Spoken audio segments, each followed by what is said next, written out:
Bom, pessoal, esse aqui é o segundo áudio da análise do livro Novo Código da Cultura, dos amigos Sandro Magaldi e Salib Neto.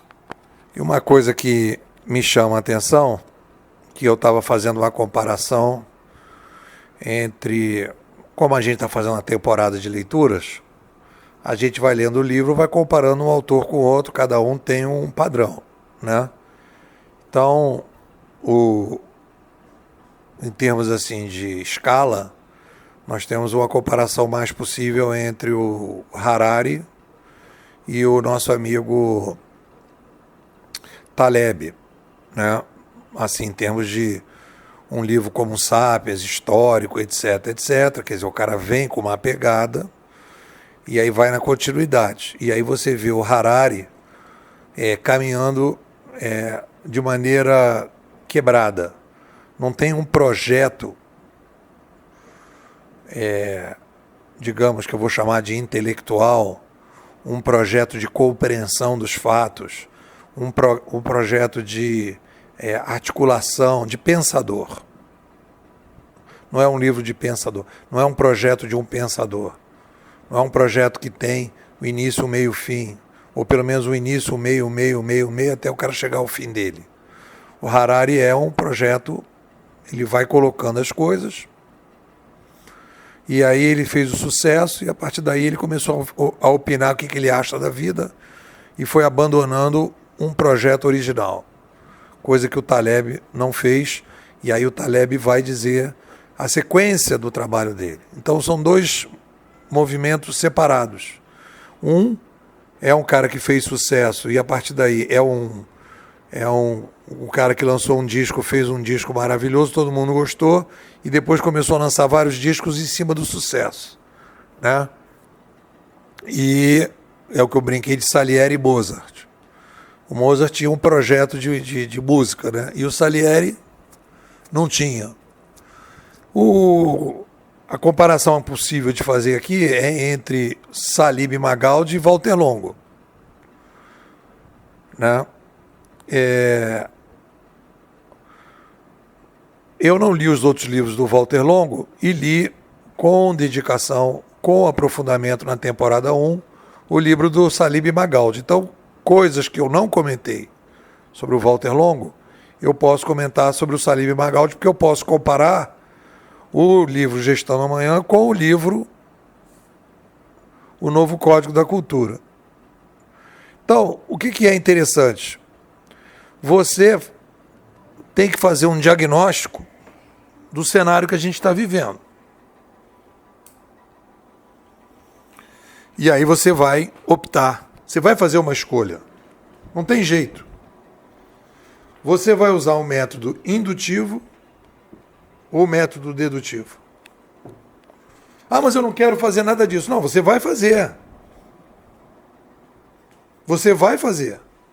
O que você não tem é consciência de que você fez a escolha. Mas você fez uma escolha. O Walter Longo faz uma escolha pelo método indutivo. O que ele diz? Os meus, digamos, macro paradigmas não precisam ser questionados. Eu não preciso entender, eu não preciso de uma nova ciência, eu não preciso rever os paradigmas mais aprofundados. Eu não admito uma crise das ciências humanas. Eu não admito que as ciências humanas não conseguiram prever o mundo digital na sua dimensão. A teoria administrativa não entende o mundo digital. Não há um autor que explique, né, teoricamente o mundo digital na administração. Não há um autor que explique sociologicamente o mundo digital, com as bases, com recorrências. Então eu uso o método indutivo de maneira inconsciente. É o que faz o Walter Longo, é o que faz o nosso amigo Salib, os amigos Salib e Magaldi. Então eu recorro ao método indutivo. O que é o método indutivo? Eu tenho os mesmos paradigmas, e fico procurando trabalhar com os mesmos paradigmas nas variações. Então, Walter Longo e Salib Magaldi são indutivistas. Eles estão usando os mesmos paradigmas das ciências humanas e estão tentando entender o digital a partir desses paradigmas, o que é impossível, porque os paradigmas das ciências humanas não estão mais válidos, ficaram obsoletos.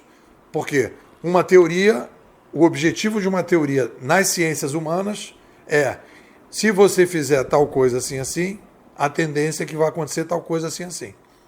Então, na economia, se você emitir moeda, vai ter inflação. É uma tentativa de uma teoria. Existe recorrência em relação a isso, sim ou não? Então, vamos ver as recorrências. Quando a pessoa emite moeda, fala, não vai acontecer inflação, mas tá, qual é a recorrência? Me mostra um país em que você emitiu moeda e não gerou inflação. A pessoa não aponta isso. Então é um método indutivo, eu vou caminhando sem uma análise. Então você vai procurar uma teoria. A escola bimodal é uma escola dedutivista. A nossa escola é dedutivista. Por quê? Porque a gente diz, os paradigmas estão furados. Vamos procurar novos paradigmas. Vamos procurar uma nova ciência. E aí a gente chegou na antropologia da sobrevivência. Vamos procurar, a partir dessa nova ciência, fatores recorrentes. Aumento populacional relacionado com nova mídia, relacionado com mudança de comando e controle. Então aí há uma tentativa, há uma opção dedutivista, e na opção dedutiva, nós chegamos então a uma nova ciência que vai construir revisões paradigmáticas no nosso edifício do conhecimento, na filosofia, na teoria, para apresentar uma metodologia. E há uma sequência lógica na produção dos livros, das temporadas. Então há um projeto intelectual, é o que você vê no Taleb. O Taleb tem um projeto intelectual. Você pode questionar o Taleb. Você pode não gostar do Taleb. Você pode jogar o livro do Taleb pela janela. Mas você não pode dizer que o Taleb não tem um projeto intelectual. Você pode elogiar o Harari. Você pode adorar o Harari. Você pode botar uma fotografia com uma vela e acender, rezar toda noite para o Harari. Mas você não pode dizer que o Harari tem um projeto intelectual. Porque a cada livro que ele lança, o livro que ele acabou de lançar antes já não é mais citado. O livro 21 lições não faz uma menção aos Sapiens. Não tem uma articulação de recorrência. O Harari chega ao ponto de falar da revolução cognitiva oral e não fala da revolução cognitiva da escrita. O nosso amigo Walter Longo, ele fala da revolução digital, ele fala de 1453, da queda de Constantinopla, mas ele não fala de 1450, a chegada da prensa. E aí vai chamar tudo de Idade Média. Então ele vai fazer um jogo entre Idade Média e mídia, um negócio totalmente sem encaixar, não encaixa uma coisa com a outra. Aí eu estou falando tudo isso por quê? Porque aí você vai chegar no livro Salib Magaldi, o segundo livro que eu estou lendo deles, né? E aí é o livro típico, é o típico livro, é o típico modelo de recorrência que quando os historiadores estudarem para trás, vai ser importante perceber por que a maior crise da administração que nós estamos passando, que o Sapiens está passando, qual é a característica dessa crise? Por que essa crise foi ficando agravada? O Salib Magaldi, os livros dele são best-seller, vendem muito. As empresas estão comprando o livro deles. As empresas estão se escorando no Salib Magaldi. São livros que fazem, né, que são disseminados, best-sellers, são livros que vendem. O livro mal lançou, já está na segunda edição. E aí você vai ler o livro, o seguinte, no livro de Salib Magaldi, já li a conclusão, já passei os olhos de maneira geral, fui procurar as bases conceituais que eles colocam no livro Gestão da Manhã. Diagnóstico. Estamos vivendo uma revolução industrial. Há algum tipo de comentário sobre a revolução industrial, sobre o diagnóstico que eles fizeram nesse livro agora? Não. Bom, já que estamos vivendo uma revolução industrial, as empresas têm, quer dizer, existe uma recorrência. Ele, em um outro livro, fala, a gente está vivendo uma revolução industrial. Então existe uma recorrência. Eu denunciei, disse, não podemos dizer que isso é uma revolução industrial se estamos mudando os serviços. Então não é indústria. Estamos fazendo mudanças na política. Então não é indústria. Então existe uma coisa maior. A revolução é maior, é civilizacional. E a revolução industrial é uma sub-revolução, assim como na educação, assim como na política. O que é maior? É a mudança, chegada de uma nova mídia, que provoca revoluções em toda a sociedade, sub-revoluções em toda a sociedade. Aparece a Revolução Industrial. Há uma continuidade? Não, não há. Não se fala mais em Revolução Industrial. Ok. E aí uma coisa mais interessante, se faz a ideia, de maneira que a gente incorporou, do tal do motor 2, que as organizações precisam criar o motor 2. E aí aonde aparece o motor 2 no livro Salib Magaldi? Pode ser que tenha, mas você vai ler a conclusão, você vai ler as passagens, eu fui procurar nas passagens das transformações, esquece motor 2. Então, o que ele está falando aqui? O novo Código da Cultura. Aí ele vai entrar o seguinte, vamos fazer mudanças pontuais na cultura, não há uma tampa de quebra-cabeça, há, na conclusão, é preciso fazer mudanças nas organizações, é preciso escolher as pessoas certas para as mudanças, o papel do líder nas mudanças. Tá, mas a mudança de onde para onde? Precisamos mudar as crenças e os valores. Tá, de que crença e valores para qual crenças e valores? Precisamos agora fazer empresas centradas no consumidor. Isso já não é novidade, isso não tem a ver com o digital. Isso já é um discurso que, se você pegar os pensadores teóricos da administração, no passado, você vai achar isso em alguns pensadores. O problema é que as organizações elas se escondiam na baixa transparência. Não havia o comando e controle, não havia um novo modelo de comando e controle, não havia inovação disruptiva, rápida. O que eu acho que é interessante, para dizer que não, o que o livro tem interessante? O Código da Cultura é interessante. Dizer que não é transformação digital, é transformação cultural, é um passo à frente. Mas o que eu tenho que dizer? Eu tenho que dizer que o livro de Salib Magaldi não é um livro de continuidade. É um livro típico dessa crise que a gente está vivendo. São pessoas que não tem problema nenhum. A pessoa pode viver de palestra, viver de venda de workshop, né? Mas tem que ter... O mercado hoje precisa de projetos intelectuais como nós estamos fazendo na escola e como o Taleb está apresentando. Precisam de dedutivos, pensadores dedutivos, pensadores que admitem a crise, que a primeira crise que nós temos é uma crise de paradigma. A segunda crise é o que essa crise de paradigma está provocando na sociedade. Então, se eu não entendo qual é a crise de paradigma, como é que eu posso propor um novo código de cultura? Para qual cultura nós estamos indo?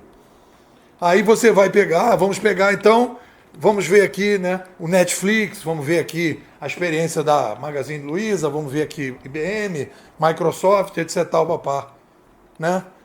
Em nenhuma dessas empresas você vê Magazine Luiza alguma coisa ali, mas você não vê essas empresas hoje dizendo, não, eu era 1.0, agora sou 2.0, criei o motor 2 e agora sou 2.0.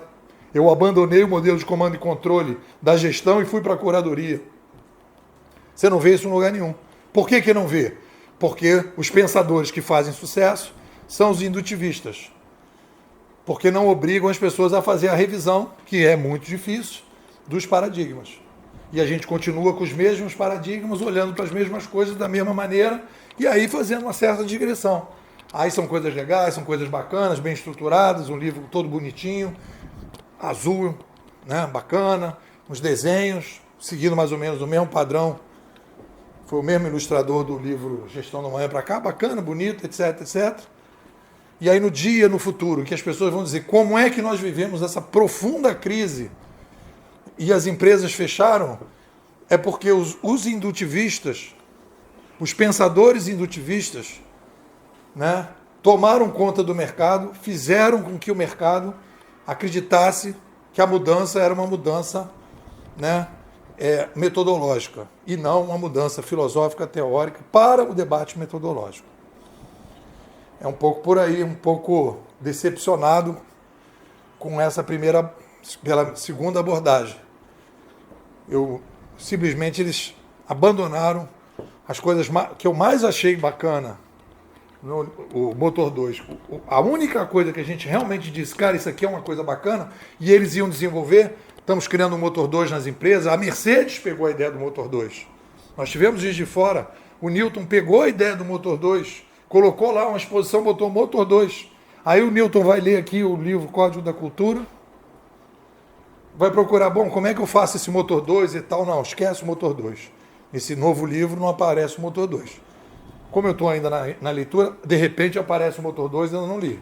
Espero que apareça. Mas tudo que eu li, atrás, desesperado para ver a ideia do Motor 2, não aparece. Então, se fala uma coisa e se faz outra aqui, já no outro livro, numa disrupção, né? Numa não continuidade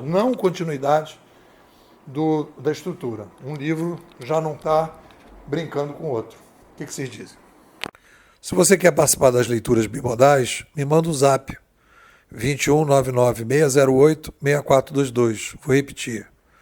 21996086422.